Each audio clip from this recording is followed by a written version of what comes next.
What do you expect from them in terms of that desperation point of view in Game 3? I just think they'll come out with their crowd behind them with even more energy than they started the series with. I think all their guys are going to be ready to play and knowing that this is a huge game. What are some keys to countering that?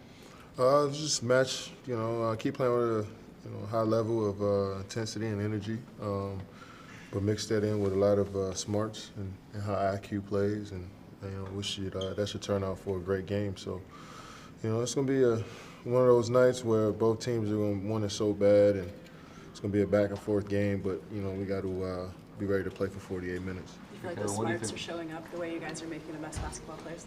Yeah, I feel like we can definitely be better in some situations, but for the most part, you can't be perfect in a basketball game.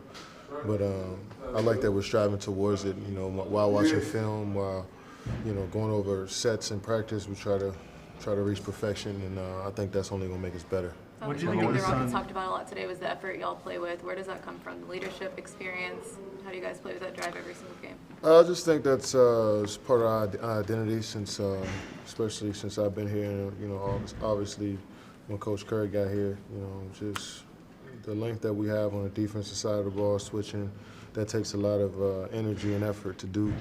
And also how we move the ball on the offensive end takes a lot of smarts and energy. So, we got to be on point if we want to be the best version of ourselves out there every night, and we definitely be better in that department. Kevin, you're aware of what Monty Williams endured when you were in Oklahoma City. He got hired by the Suns today. Yeah. How cool is it to see where he's back to now? Yeah, spent some time with Monty, like you said, in OKC, and just got to know the type of man he is, and his coaching style is what it is because the stuff that he's been through as a person and how he looks at life in general, and it helps him as a leader and a teacher. And I'm excited that he's back into coaching and walking their sidelines again. So, Phoenix, their whole organization got a great leader to step in and kind of take him to the next level. Kevin, Chris Paul has said that how aggressive he plays anyway, but he says a key for them is he's got to be more aggressive. What's the message when you hear that coming from one of their star players, that he's not playing as aggressive as he wants to be? I think for Chris, he always is aggressive when he steps on the court. It may not be the score. I think that probably is the message around that, is that they want him to score a little bit more. But I think he's always been an aggressive player. He's never going through the motions out there. So we expect him to be more aggressive, to put the ball into the basket. But we also expect him to be that same tenacious defender, passer, just disruptor out there. So we got to also be ready for him if he's trying to put numbers on the board as well. Hey Kevin, what do you think makes Monty a good leader? Well, he knows how to talk to people, for one. He knows how to communicate, and he's honest. And this is something that's lacking, and our world in general is just truth. You know what I mean? So especially when you're talking on the basketball court with a young group of guys, they're only going to get better. And he has a young core that is hungry to get better and is hungry to have some success, and he knows what it's all about. Especially reaching the mountaintop with San Antonio and coaching some great players along the way. He knows exactly the formula to get better every single day. Kevin, how much of you're playing so well right now, locked in is what Steve Kerr said, the best he's seen you play. How much of that has to do with, after so much attention that was paid to off-court topics during the season, now all of the attention is just on the games, is on the competition? What other people pay attention to really is out of my control. It's only about what I want to focus on. I'm not playing as well as I want to play as far as shooting the basketball. I think other parts of the game, I'm just playing as hard as I can, but I definitely would love to shoot the ball better. But I feel like I had some great stretches over my career. I feel like I've, didn't score a lot of points, but I felt like I put together some great games, So it's not really what other people say or how they feel about how I'm playing. It's really about how I feel at the moment. There's no disrespect to anybody who has an opinion on me or but I don't think that doesn't sway, my thoughts as a player when I step out on the court, whether it's to work out or play a game. But is there something to be said for how in the playoffs it seems that this is a time when there's more focus from the best players on the games because, well, everybody else around the NBA is just focusing on the competition? Yeah, I mean, I feel like you guys should probably start focusing on that in October. I think that would probably help. So it won't be much of a shock to you once this time of the year comes around.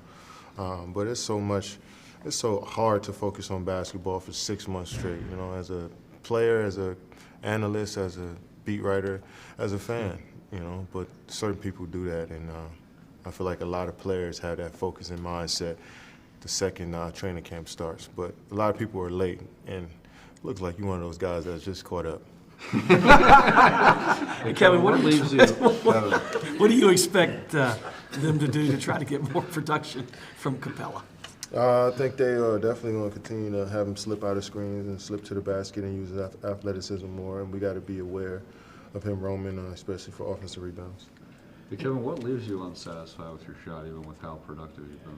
It just hasn't been going in. I feel like, you know, I have some shots that definitely felt good leaving my hands, but obviously they have to finish by going through the net. So I got definitely keep working and, you know, keep being aggressive. In your mind, should Chris Paul be considered one of the top handful point guards of all time? Yeah, for sure. And what have you thought about what he's been able to do at this stage of his career?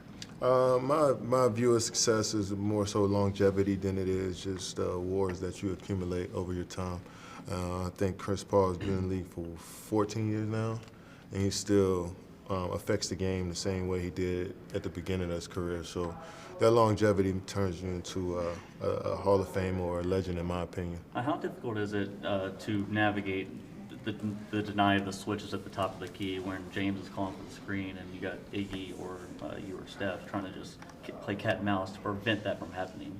The switches? Yeah, how difficult is that to do when you have James? Oh yeah, he's deceptively quick. He changes pace and speeds really at the elite level.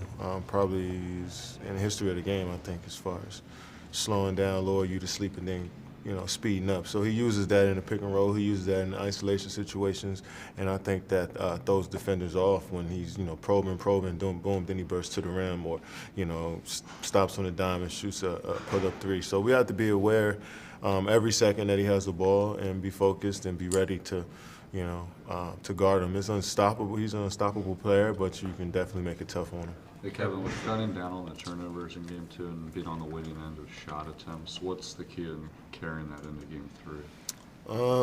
Well, we just got to be smart. You know, we want to be aggressive, but we got to pick and choose our spots well. And, you know, obviously this team is at the tops of the league at creating a little chaos for you on the offensive side, but we got to be patient, and, you know, hopefully we get a good shot up every time down. Kevin, Steve was saying that the urgency to start the series was better, and he thought it was in large part just because of the respect you guys have for this team. You think it's that simple as far as how things started now compared to how they started to the Clippers series? We respected the Clippers for sure. Definitely don't want to put it that way. But we respect this team. You know, it's just because we played them before. You know, we went 7 games with them, so that level of respect and that level of knowledge about this team goes to another level when we play them. So, yeah, we're more locked in because we know this team can beat us. James and Chris like to isolate a ton, but how would you describe their on-court relationship and just how they make the game easier for each other? I just feel like they play off of each other well. I mean, when one guy has it going, the other guy is, you know, off in the weeds, just waiting for his opportunity to come in. And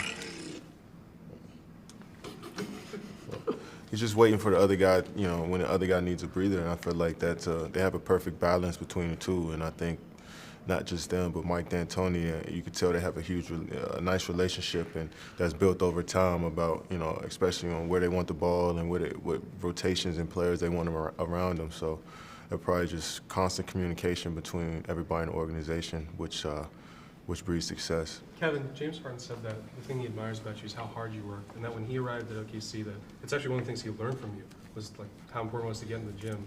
When you hear him say that that's something he admires about you, how do you feel? Just, you know, appreciate all of the, you know, the love your peers show you, you know, especially guys that you came up with and was grinding since kids with, basically, you know, knowing James since we were young. We were in the gym together, you know. We both had the same love for the game, you know. So I learned a lot from him, how he approached the game, and I try to just be the best version of me every day to set an example. I mean, he was a couple years behind me, and I felt like I was in the league a little longer than him. So I wanted to kind of set a good example about not just telling him what to do, but just, you know, how I worked, and hopefully he pulled a couple things from me. So, but I probably put way more stuff out of his game than he got from me. So it was an even trade-off, in my opinion. Is Andre Last question. playing even better than, you know, maybe the first year you got here? I mean, it seems like he's, you know, maybe at a higher level. No, I wouldn't say he's at a higher level, or, I mean, at a certain point in Andre's career, I feel like he mastered who he is as a player, and I think it's that first championship here in 2015, you can just tell just from watching him that this is how he's going to play. So I think it's just a matter of whenever coach needs to put him in a game in different situations, he's going to be ready to, you know, adapt. And he's been that way his whole career, a guy that you can pretty much plug into any spot and he'll succeed.